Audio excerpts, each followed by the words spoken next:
এত সুন্দর রাস্তা না দেখলে আপনারা মিস করবেন।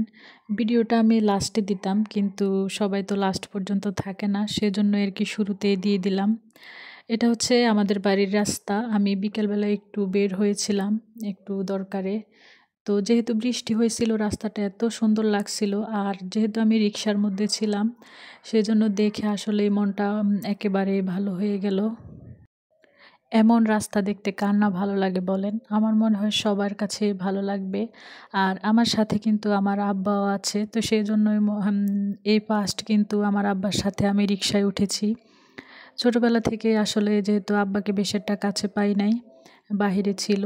তো এই ফার্স্ট টাইম কিন্তু এত বছর বয়সে কিন্তু আমার আব্বার সাথে আমি রিক্সায় উঠেছি। সেজন্যই মনটা কিন্তু আরও বেশি একটু খুশি ছিল, ভালো লাগছিল আর কি।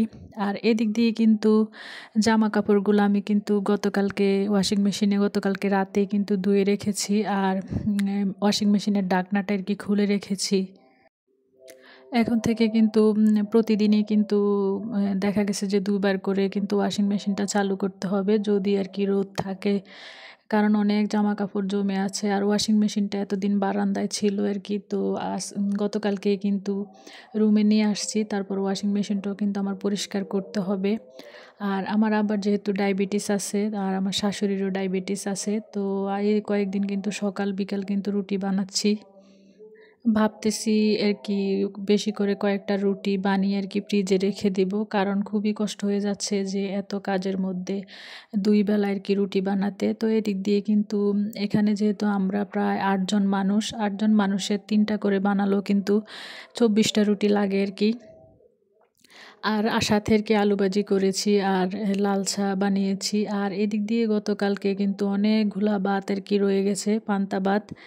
ভাতগুলা ভালোই ছিল। তারপরে সকালবেলা আরকি কেউ ভাত খেতে চায় না বেশি একটা। আরও তো ঠান্ডা ভাত আর গরম করলেও কিন্তু ওই ভাত ভালো লাগে না। তো সেজন্য ভাবলাম যে আজকে শরীরটাও কিন্তু ভালো লাগতেছে না। তো ভাবলাম যে একেবারে শর্টকাটের মধ্যে খিচুড়ি রান্না করে ফেলি। আর আমাদের বড় ফ্রিজটা তো আমার শাশুড়ির ঘরে নিয়ে গেছি। তো এটা এই ঘরে আরকি আনা হয়নি। তো ভাতগুলা কিন্তু ডাইনিং টেবিলে রেখেছিলাম। তো ভাবছি যাওয়ার সময় ফ্রিজে রাখবো, তো রাখতে আবার ভুলে গিয়েছিলাম। ফ্রিজে থাকলেও একটু ভালো থাকতো আরকি। তো আমি কিন্তু উম এ এগ এই ভিডিওটা করেছিলাম যে ভাতের মধ্যে যখন সবগুলা মসলা দিয়েছিলাম, তো কিভাবে যেন ওইটা বাদ পড়ে গেল বুঝলাম না। তো আমি কিন্তু গরম পানি করে আরকি পানিটা ফুটিয়ে নিয়েছি। তারপরে এটার মধ্যে ভাত দিয়ে তারপর একেবারে যা মসলা লাগে আরকি খিচুড়ির মধ্যে হলুদ, মরিচের গুঁড়া, ধনিয়া গুঁড়া, লবণ, তারপরে পেঁয়াজ, কাঁচামরিচ একবার যা, যা লাগে আরকি সবগুলা দিয়েছি। আর অফ ক্যামেরায় কিন্তু জিরা, গরম মসলা ওইটাও কিন্তু পাটায় বেটে নিয়েছি। তো ওইগুলোকে দিয়ে কিন্তু সুন্দর করে আরকি খিচুড়িটা রান্না করেছি। তো আপনারা চাইলে কিন্তু ভাত না পেলে দিয়ে বা পান্তা ভাত নষ্ট না করে কিন্তু এই খিচুড়িটা কিন্তু ওই খিচুড়ির থেকে কিন্তু এই খিচুড়িটা একটু বেশি আরকি খেতে মজা লাগে। তো আমার মেয়েও সবসময় এটা বলে যে ভাত দিয়ে খিচুড়ি রান্না করলে নাকি এটা আরকি অনেক মজা লাগে। আর সাথে মাংসের ঝোল যদি থাকে ওইটা দিলে আরও বেশি একটু টেস্ট লাগে আরকি। আর এই খিচুড়িটা একটু পাতলা করলে আরকি ভালো, পাতলাটাই বেশি ভালো লাগে। আর আমি কিন্তু লাস্টে একটু রসুন থেঁতো করে কিন্তু একটু শুকনা মরিচ ভেঙে দিয়ে কিন্তু খিচুড়িটা বাগার দিয়ে দিয়েছি। আর এই খিচুড়িটার সাথে কিন্তু একটু টক দিলে আরও বেশি খেতে আরকি মজা লাগে। তো আজকে টক দেই নাই যেহেতু আমার হাসব্যান্ড খাবে সেজন্য আরকি টক দেই নাই। তেঁতুল দেওয়া যায়, তারপরে আমের আচার দেওয়া যায়।